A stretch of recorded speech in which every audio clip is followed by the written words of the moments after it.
Gracias, aquí de vuelta, de regreso con el contenido de Diálogo Urgente a través de EN Televisión, dando las gracias a las personas que se han sumado a esta jornada, que nos van a acompañar en este diálogo urgente y necesario con la doctora Rosario Espinal, analista política.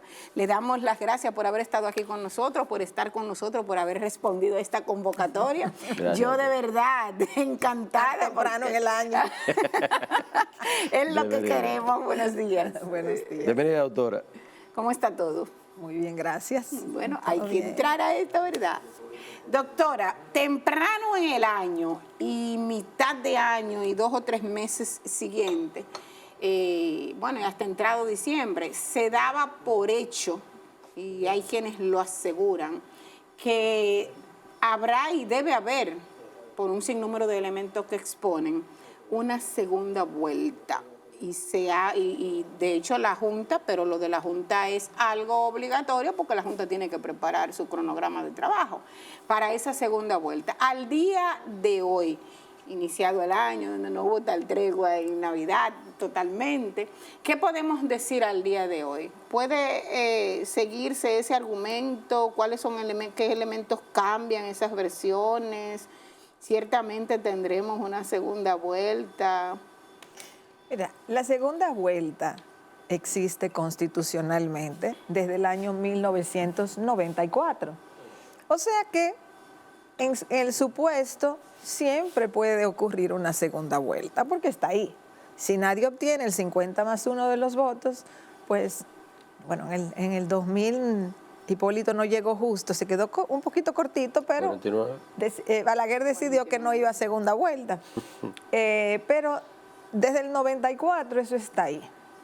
Se estrenó en el 96 la segunda vuelta. En ese momento se dio una segunda vuelta. En ese momento habían realmente 3 fuerzas políticas distintas. Estaba el PRD, estaba el reformismo ya en decadencia, digamos, por la edad de Balaguer, pero además porque Balaguer estaba inhabilitado para participar en el 96, porque fue el pacto del 94, que Balaguer no podía presentarse en el 96. Pero el reformismo tenía un peso electoral. Y luego el PLD, que venía surgiendo, emergiendo desde fines de la década del 80. O sea que habían 3 fuerzas políticas. Y eso es lo que explica que en el 96 hubiese una segunda vuelta, porque eran distintas las 3 fuerzas. Después de esa ocasión no ha habido segunda vuelta, más nunca, después del 96. O sea que este año se cumplen 30 años de la segunda vuelta en la Constitución y solamente en una ocasión, en el 96, se dio la segunda vuelta. En el 2019, del 2019, creo que fue fines de noviembre o principios de diciembre, yo dije que en el 20 probablemente no iba a haber segunda vuelta. Recuerdo, me criticaron mucho. ¿Y a qué te atribuyes? También se apostaba en ese momento a una segunda vuelta. ¿A qué yo lo atribuyo? Pues yo lo atribuyo a lo siguiente, ni siquiera es tanto a las encuestas. Yo lo atribuyo a lo siguiente. 1, aunque la Constitución desde el año 1994 tiene la segunda vuelta, solo en el 96 se dio. ¿Qué quiere decir esto? Que los dominicanos se han acostumbrado a decidir en primera vuelta. Y las costumbres políticas en el comportamiento político son importantes, hay que tomarla en cuenta. Ya el electorado tiene en su cabeza registrado que resuelve en primera vuelta. Tiene que haber algo muy especial para que eso no suceda, ¿ok? Entonces ya hay una costumbre, una rutina de decidir en primera vuelta. Ese es un factor político que hay que tomar en cuenta. ¿Y se mantiene eso al día de hoy, doctora? ¿Y por qué cambió? O sea, no, yo le pregunto. Sí. Bueno, es que si se ha dado siempre y solo se dio en el 96 la segunda vuelta, a mí no hay nada que me diga que ese comportamiento del dominicano ha cambiado. Bueno, yo voy a explicar ahora cuándo podría cambiar. Entonces está esa habituación de los dominicanos, esa costumbre de los dominicanos a decidir en primera vuelta. Entonces ese es un factor sumamente importante y que no se ha dado.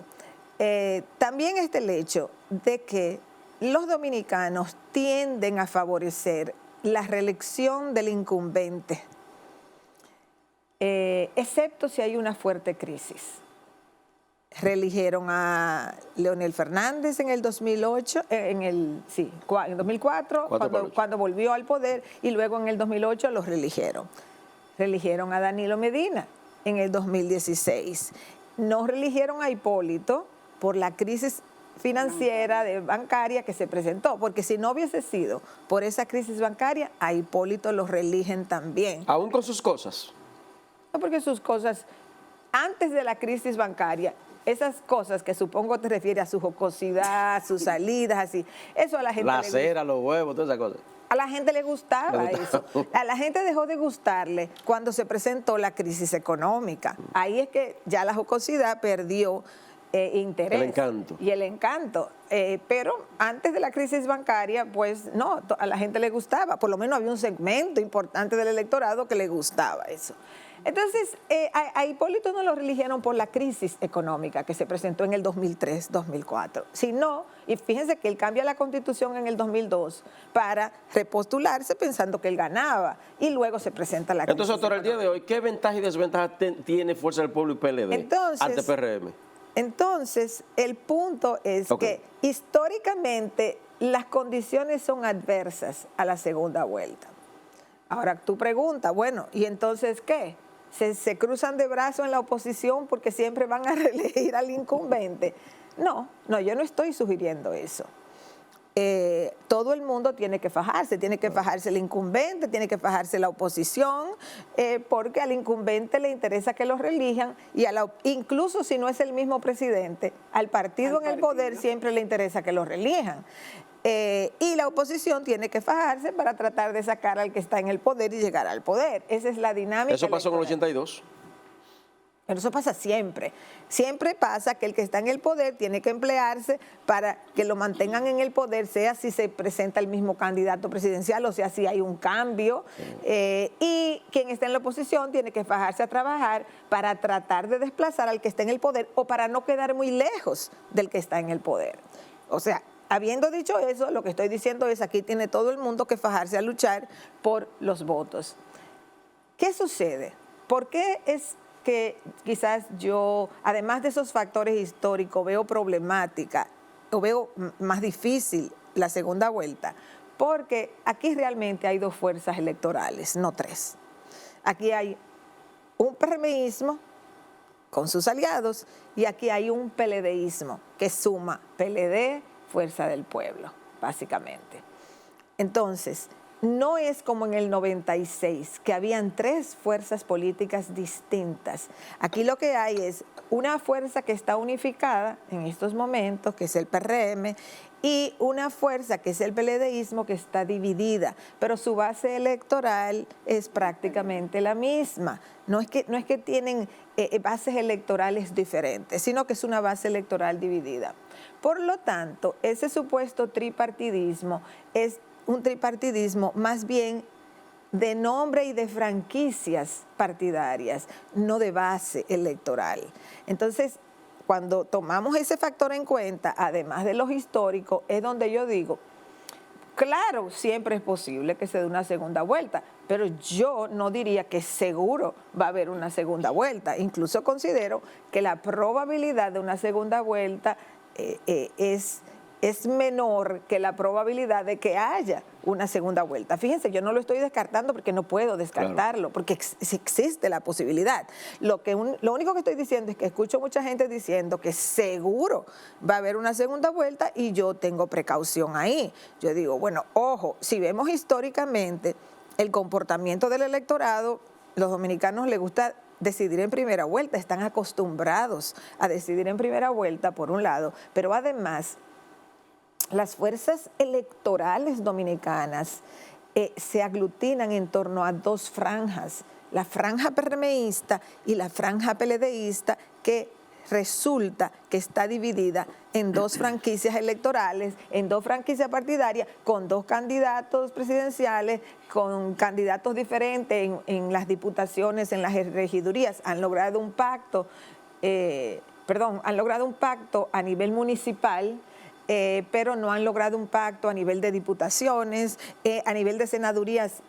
Como la mitad más o menos de las senadurías que han pactado, no sabemos si van a pactar más o no, pero siguen con 2 candidaturas presidenciales hasta el día de hoy. Entonces, en ese panorama es una franja electoral llamada PLDismo que está dividida en 2.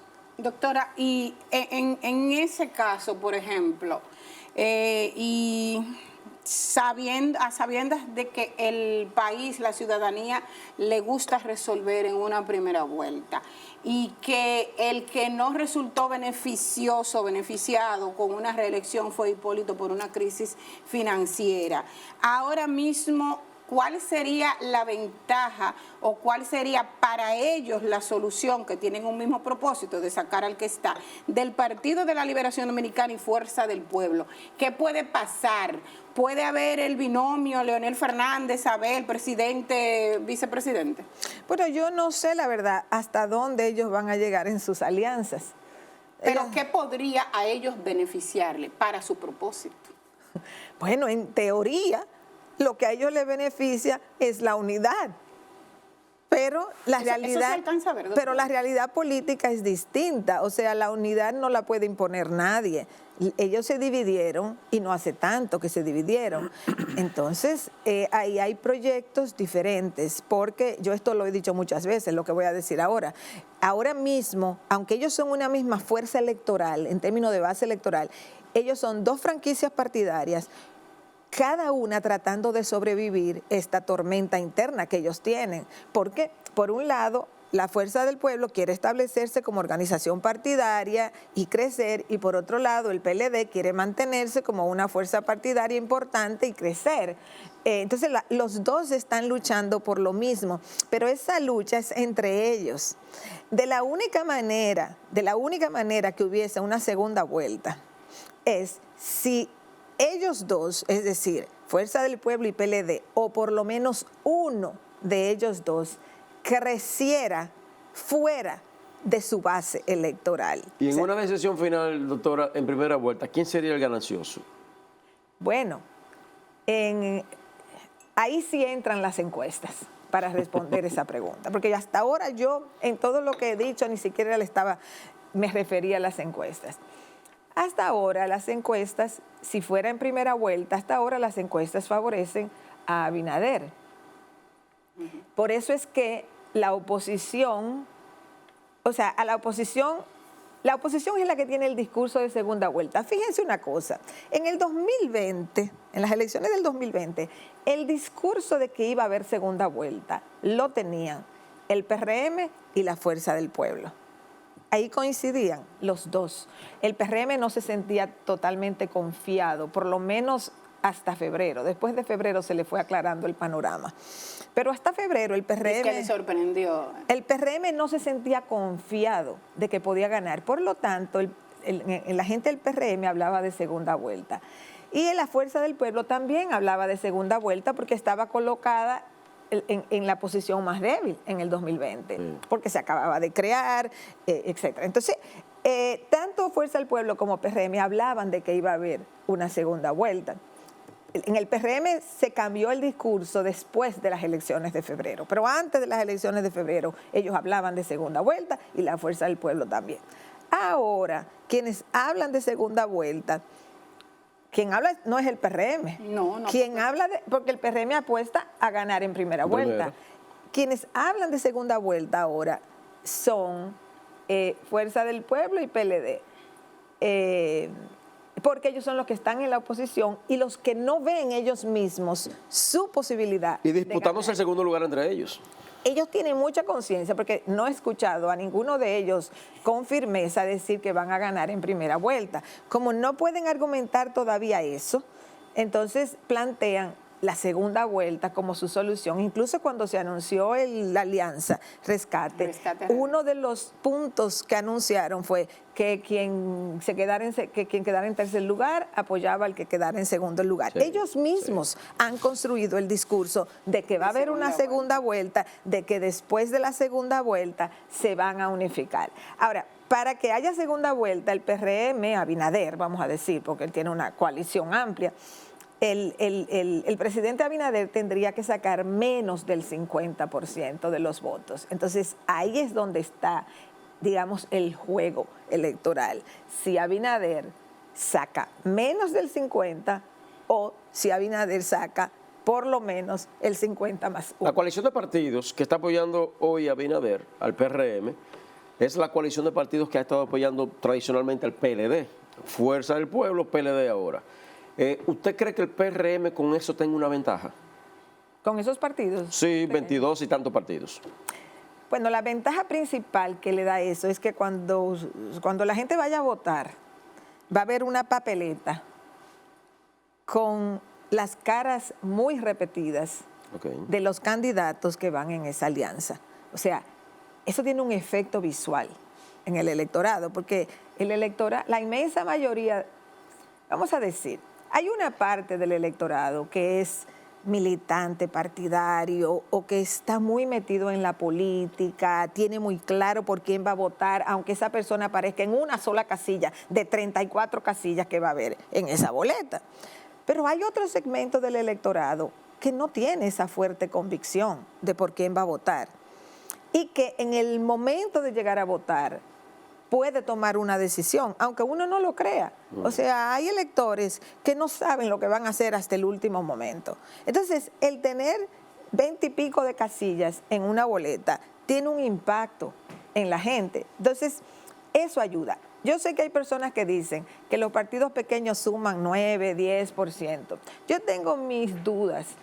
Yo pienso que los partidos pequeños se benefician de los votos del grande, claro, que el partido grande les facilita que ellos obtengan un poquito de votos, pero no es porque esos partidos realmente tengan una base electoral. Si ustedes ven la lista de partidos que están apoyando al PRM, que apoyaban antes al PLD, esa gente realmente no tiene votantes. Esa gente puede tener 200 activistas, quizás, como mucho, a nivel nacional. Algunos tienen menos, pero no tienen base electoral. Pero tienen la casilla.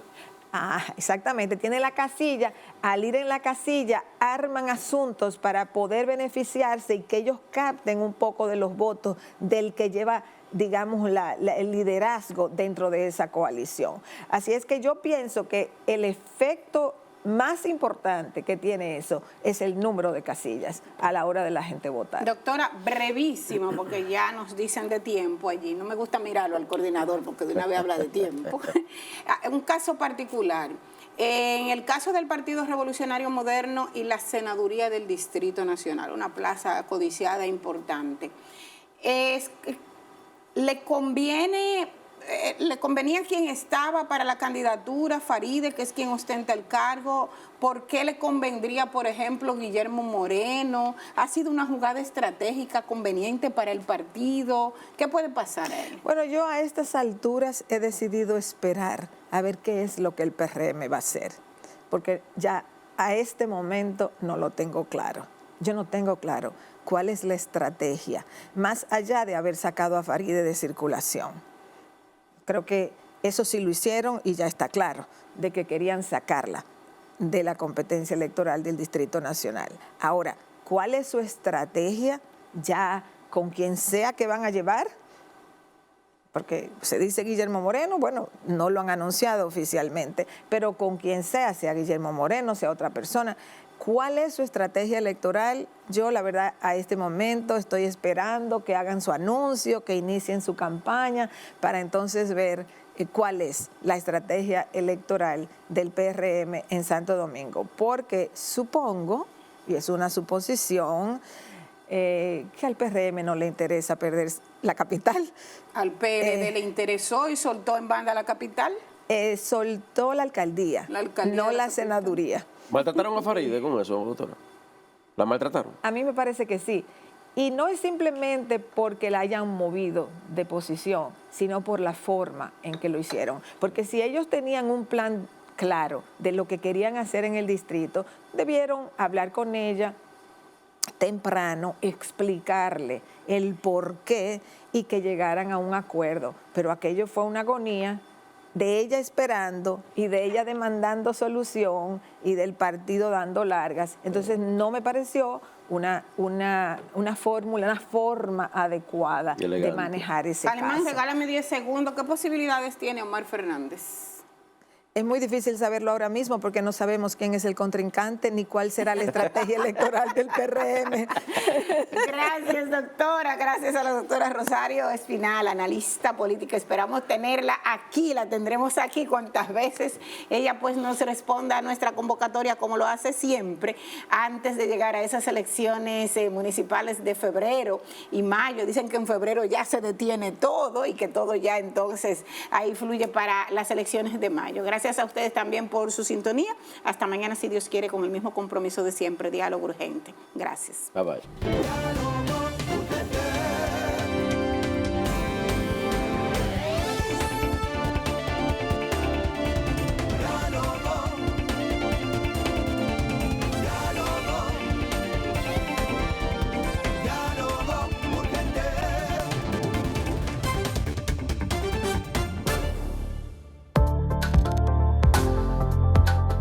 A continuación,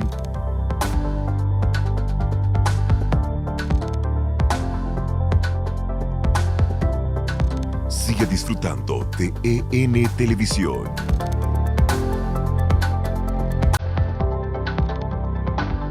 Nos enfocamos en proyectar las noticias al alcance de tus manos, con información objetiva y confiable para que usted forme su propia opinión. Con un concepto sólido e innovador en todo el país. Llega en nuevo formato 7 días. Mucho más dinámico y actualizado. 7 días. Está a tu disposición en todas las plataformas digitales. 7 días. Objetivo, veraz y actual. 7 días.